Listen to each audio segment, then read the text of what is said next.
August of 2010, I was laid off from a job at Securitas. So in Canada, what you can do is that you can apply from what's called an EI, an employment insurance. That way you have to fill a form, and then until you get another job, they give you some kind of a support amount there so that you can make your ends meet. But obviously that amount usually isn't that sufficient to do any online courses or something like. As a halal butcher, and I had to slaughter certain animals like, beef and mutton, or lamb, as people might usually call it. They were usually goats and beef. That's what I would actually do the halal process on it. The other guys would do the whole skinning and processing of the meat afterwards. So I was doing that for a few months until in November, I finally got a call from a recruitment agency called the Conduit Group, and I got an interview with a company called Groundswell Group. It was a consulting firm, and they wanted a senior SAP business intelligence consultant. Obviously, I had done my course. I got some help from my friends to prepare my resume and prepare all the references. So finally, I got a job. End of November of 2010, I got a job as a business intelligence consultant. I went to Calgary from Edmonton looking for a place to stay, and I couldn't find one at that time. But with the reference of my course instructor, Bashir, he said that there's another person who's a student of his looking for a place to stay, and he's also trying to do a course. As idiot as I am, usually out there to help people out, paying forward the good things that other people may have done for me, what happened was that I told this guy, his name was Shehzad Ahmed, and he was doing a certification on a tool called Webby, or Web Intelligence, SAP Web Intelligence. So he offered me a place to stay with him as a roommate of his, and I told him I would help him with the studies, and I would help him with the concepts and practices of the Web Intelligence tool. The problem was that my name was never on the lease. I eventually moved to Calgary, and in December of 2010, I had to do my onboarding in Calgary. I never carried a cell phone with me. I just had this thing against cell phones. The only thing I had was a VoIP phone. And because my name was not on the lease, my internet service was not active. I did not move my internet service. What I did do, however, was I moved my modem from Edmonton to Calgary. So it was from a network called Shaw. Anyway, after spending like 2 or 3 days with Shehzad, it turned out that he was a control freak, a very controlling person. What he did do, however, for me was that he gave me his modem in the meantime till I could get my own network. I could get my own modem functioning. And he gave me a line so I could connect my VoIP phone called Magic Jack VoIP phone with his modem. Now, naturally, I did not need anything. I did not have a Wi-Fi dongle at that time with me.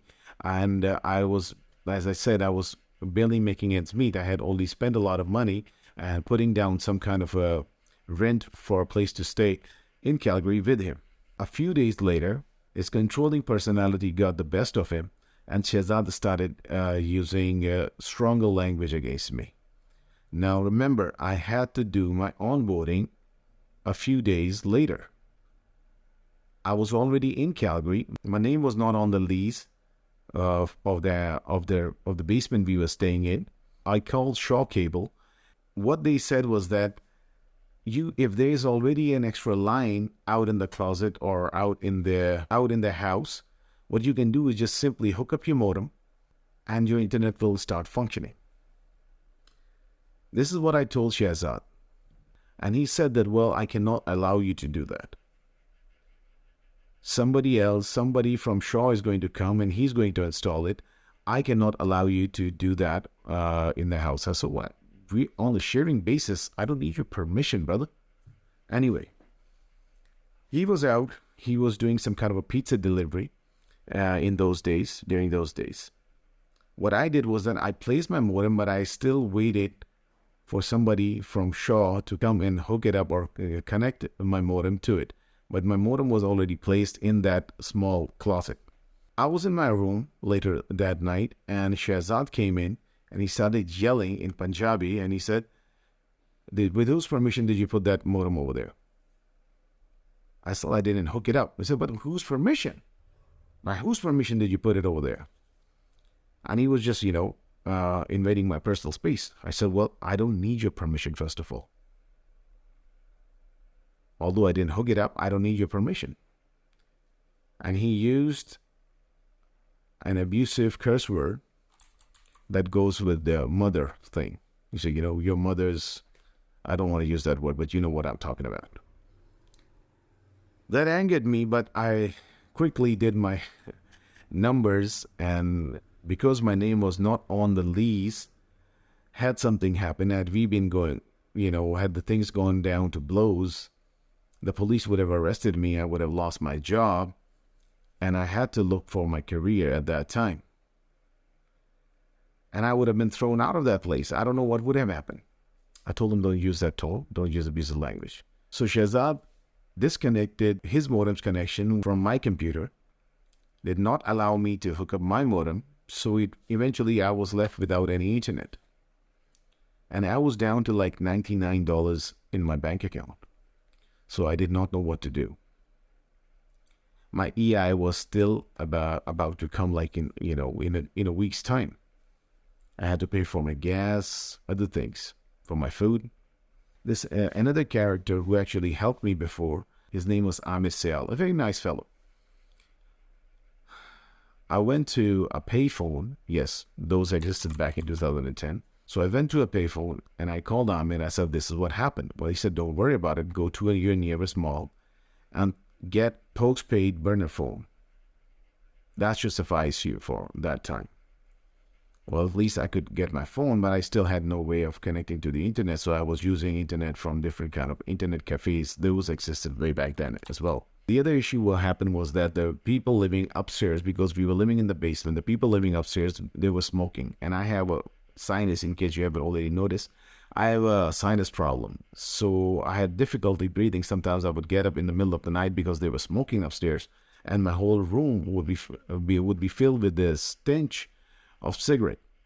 I escalated this complaint to the person who Shahzad had gotten a room from, or somebody, the guys who were the agents who were helping you get a room or a place to stay. I don't know why you need to wear like reflective sunglasses when you're actually entering a basement, but anyway, the whole time the guy came up with an attitude, obviously a Pakistani guy. He said, well, you're lying to me. It's clearly you're lying to me because smoke only goes up, it doesn't go down, so you're a liar. So just be honest with me, don't be a liar, and tell me what do you want. Well, I said, I want a different place from this guy. And, well, he said, well, such and things are going to happen. You still have to pay the current month's rent and whatnot. I said, okay, we'll see about that. The job I got at Groundswell Group was paying me good, but I wasn't getting paid until the beginning of January. Quietly, I started looking for other places. I found a basement in a place called Inglewood. And Inglewood was a nice place. If you just search on Google Maps, you will find a place called Inglewood Bed and Breakfast. Actually, I can show you in the screen the place I got. Now, the other thing that was happening was that I'm a Muslim, and I did not like shaking hands with the opposite gender. In my faith, it's actually prohibited to touch another or an opposite gender who's not related to you. So I would not shake hands with a lady. This actually threw off the guy who recruited me. And they started this fuss about me not shaking hands with the lady. So they said, this is going to be a problem. They sent another Pakistani guy, again, a Pakistani guy, a liberal Pakistani guy, to talk to me that, don't be so extremist. Don't be an extremist like this. Try to blend in and, there's no harm in shaking hands. Such and such mufti has given it a fatwa. Not mufti, like some kind of a professor has given up a fatwa that you can shake hands. But I told him that I don't follow that mufti. I follow the authentic Muslim scholars. And that was one thing that happened. Now, technically, when I was working as a guide, these guys had no issue with me. But already a gesture had gone out that this guy is some kind of an extremist. Just because I wouldn't shake a lady's hand, I would pray 5 times a day, I wouldn't eat haram, I would usually avoid going on company meetings where they would just serve beer battered fish, fried fish, something like that. That would make me an extremist. So naturally, me leaving unannounced did not go well with Shehzad. There's this place called Temple Musalla, and there's another mosque over there. And remember, what I used to do was that when I was in Canada, during my free time, what I used to do was I used to play a lot of Battlefield and Call of Duty games. I was just a big fan of online multiplayer. So I had never experienced like such fast internet before in Pakistan. I don't have that fast internet over here in Pakistan. Anyway, so when I got a hold of when I started experiencing those multiplayer games, I I went online and started playing those games. They were just amazing. I had built up a collection. I had Massive Assault game for those PS3 guys. I had like Killzone. I had some other games as well. Very awesome games. Anyway, I Killzone too. But the most time I actually spent was on PC gaming, on Modern Warfare 2 and Call of Duty Call of Duty Modern Warfare 2 at that time. And what was the other one? In the Battlefield, Bad Company 2 online, and also Battlefield 3. In Calgary, where I was staying, I think it was called the Southwest. Well, not Southwest, like a northeast side, I think, of Calgary. There is a Qadiani place of worship, and there is not there aren't many masjids over there. There was a musalla called Temple. There was another place. It was run by what's called Bareilwi people. They're actually another sect from Pakistan or India. Canadian Secret Service or CSIS people come. I think they have some kind of a liaison thing going on over there, so they connect with the community, something like that. Shehzad and his friends went over there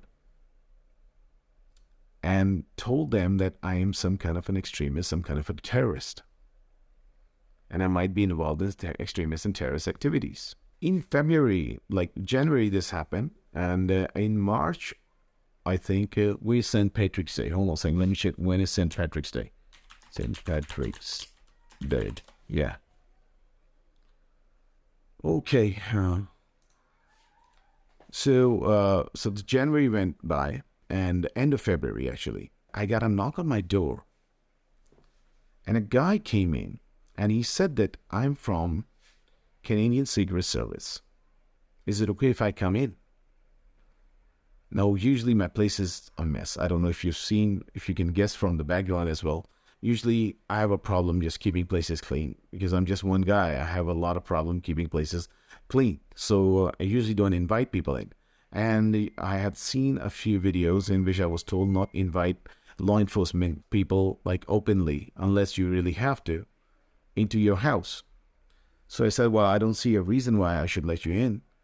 He told me, is it okay if we go outside? So we went to a Starbucks nearby, and then we had some coffee. And this person, his name is, I think, Darren or Damien Prescott. And he told me that there was some kind of a poison pen about me, that people were saying certain things about me. I was shaken because, somebody comes up from the Secret Service. I had never experienced something like that before in my life. Why would somebody come up to me? I said, well, am I under arrest? He said, no, you're not under arrest. It's just some question I would like to ask you. And we just chatted some things. What happened was that he asked some questions, and then he said that, well, we are looking for people who are learning Islam online. Yeah, that's what he said. We're looking for people who are learning Islam online. And they just get involved in extremism or terrorism. I had no idea. I think he was referring at that time to people joining ISIS or something like that. I don't know. You guys do your thing. I think it was getting popular at that time. Another interesting thing that he actually asked me was that, what do you think about Muammar Gaddafi? Now, these are fishing questions. What does that have to do with anything? He asked me, what did I think about Muammar Gaddafi?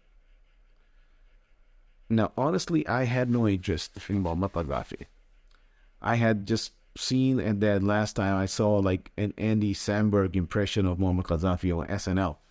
And that's what I said. Last thing I heard about the guy was Andy Samberg did a good impression of the guy on SNL. What is your view about Islam? Anything like that? So I told him I belong to the Sunni sect, also known as the Ahl Sunnah wal Jamaat. And I usually refer to scholars who are experts in religion, who have learned Islam from an authentic chain of narrators or chain from coming from the Prophet Muhammad, peace and blessings of God be upon him. And I told him that that's what we thrive in. That's what we actually try to do. We try to keep people from, deriving meanings and coming to conclusions about Islamic rulings by themselves.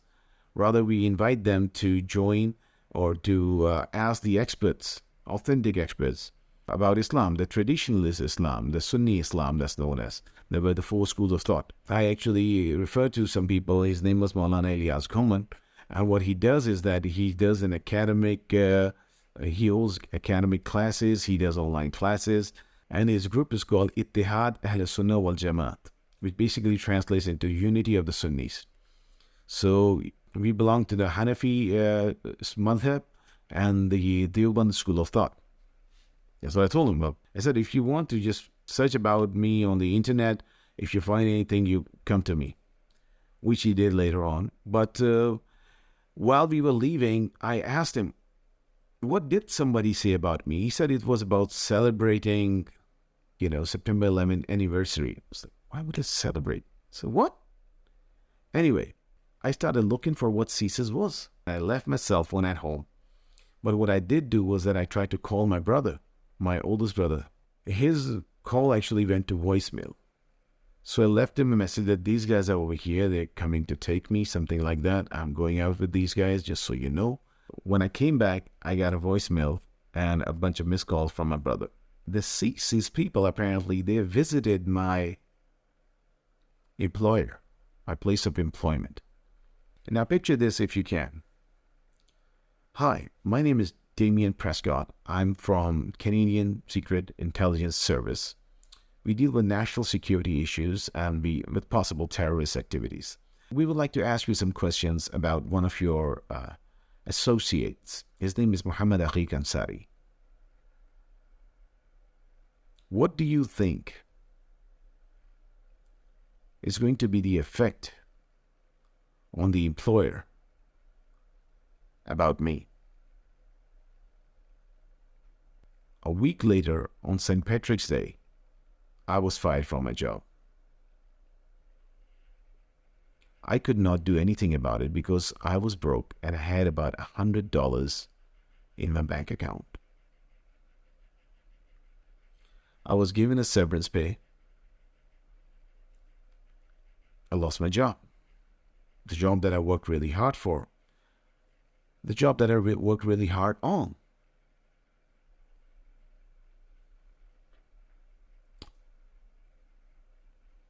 We'll continue from that.